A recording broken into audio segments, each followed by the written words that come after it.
Assalamualaikum warahmatullahi wabarakatuh. Perkenalkan, nama saya Waode Putri Sri Darmayanti dengan NIM Ki1A1180111 dari jurusan Ilmu dan Teknologi Pangan, Fakultas Pertanian, Universitas Haluoleo. Tujuan saya membuat video ini yaitu untuk menyelesaikan ujian akhir semester mata kuliah Teknologi Fermentasi mengenai pengaruh fermentasi tempe terhadap zat gizi, sensorik, mikroorganisme pembusuk, dan patogen penyebab penyakit.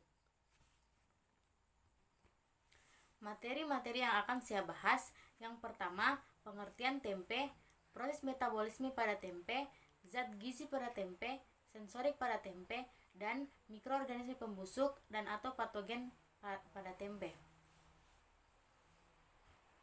Baik, materi pertama yaitu pengertian tempe. Tempe merupakan produk olahan kedelai yang terbentuk atas jasa kapang jenis Rhizopus.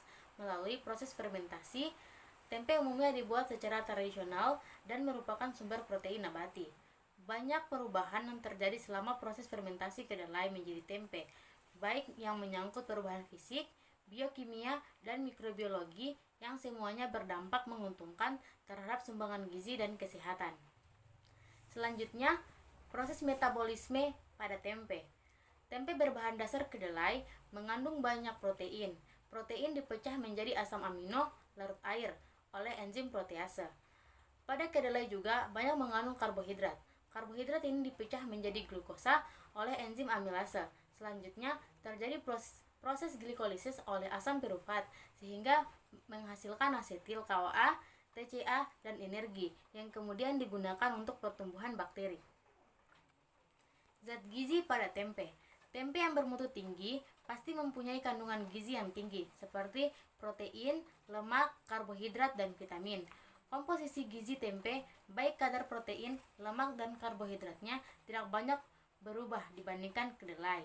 Protein, lemak, dan karbohidrat pada tempe menjadi lebih mudah dicerna di dalam tubuh dibandingkan dengan kedelai.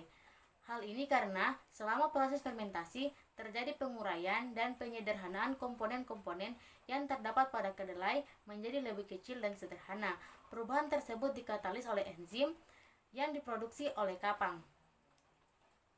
Komposisi zat gizi tempe 100 gram, ada energi 201 kalori, protein 20,8 gram, lemak 8,8 gram, hidrat arang 13,5 gram, serat 1,4 gram, abu 1,6 gram, kalsium 155 mg, fosfor 326 mg, besi 4 mg, karotin 34, vitamin A 0, vitamin B 0,19 mg, vitamin C 0, dan air 55,3 gram. Zat gizi pada tempe yang pertama, protein. Rhizopus oryzae memproduksi enzim pendegradasi karbohidrat seperti amilase, selulase, silanase, glukoamilase, dan protease. Selama fermentasi, karbohidrat akan berkurang karena dirombak menjadi gula-gula sederhana. Enzim protease akan membentuk kandungan protein dalam tempe. Inilah yang akan membuat tempe memiliki kandungan protein tinggi. Protein kedelai, dengan adanya aktivitas proteolitik kapang, maka terjadi penambahan protein pada produk tempe. Yang kedua, asam lemak. Proses fermentasi pada tempe meningkatkan derajat ketidakjenuhan terhadap lemak. Akibat proses ini, asam lemak tidak jenuh majemuk pada tempe meningkat jumlahnya. Asam lemak tidak jenuh ini mempunyai efek penurunan terhadap kandungan kolesterol serum, sehingga dapat menetralkan efek negatif sterol di dalam tubuh. Selanjutnya, antioksidan. Di dalam tempe ditemukan suatu zat antioksidan dalam bentuk isoflavin yang sangat dibutuhkan tubuh untuk menghentikan reaksi pembentukan radikal bebas. Pada tempe terdapat antioksidan faktor 2 yang mempunyai sifat antioksidan paling kuat dibandingkan isoflavin dalam kedelai. Antioksidan ini disintesis pada saat terjadinya proses fermentasi kedelai menjadi tempe oleh bakteri Micrococcus luteus dan Corynebacterium. Mineral. Tempe mengandung mineral makro dan mikro dalam jumlah yang cukup. Kapang tempe dapat menghasilkan enzim fitase yang akan menguraikan asam fitat. yang mengikat beberapa mineral menjadi fosfor dan inositol.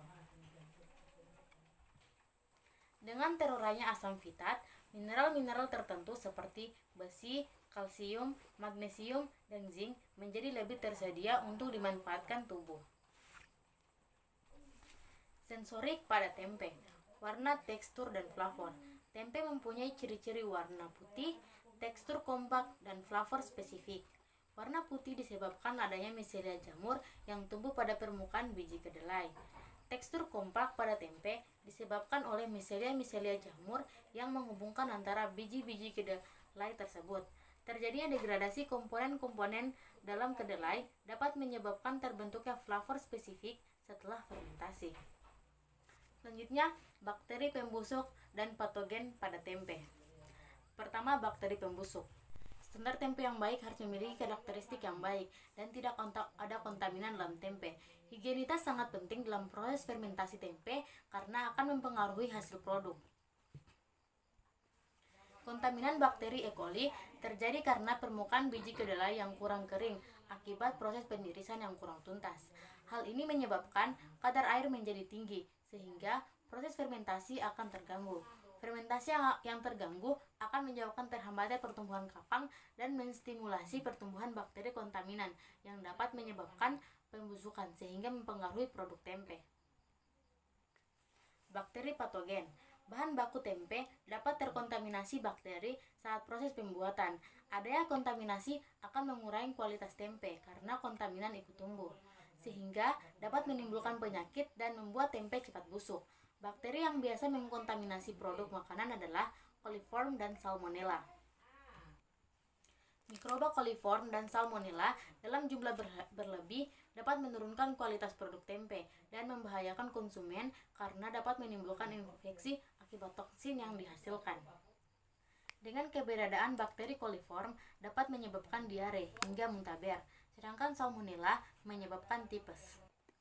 Kerusakan tempe dapat dilihat dari tanda-tanda adanya perubahan warna miselium kapang menjadi coklat dan pembentukan amonia pada proses pembuat kerusakan tempe. Protein terdegradasi oleh enzim-enzim proteolitik yang menghasilkan amoniak. Ciri-ciri tempe yang sudah tidak layak dikonsumsi lagi yaitu sudah berwarna kehitaman, basah, berlendir, dan berbau amonia. Itulah materi pemaparan dari saya. Lebih dan kurangnya mohon dimaafkan. Wabillahi taufiq wal hidayah. Wassalamualaikum warahmatullahi wabarakatuh.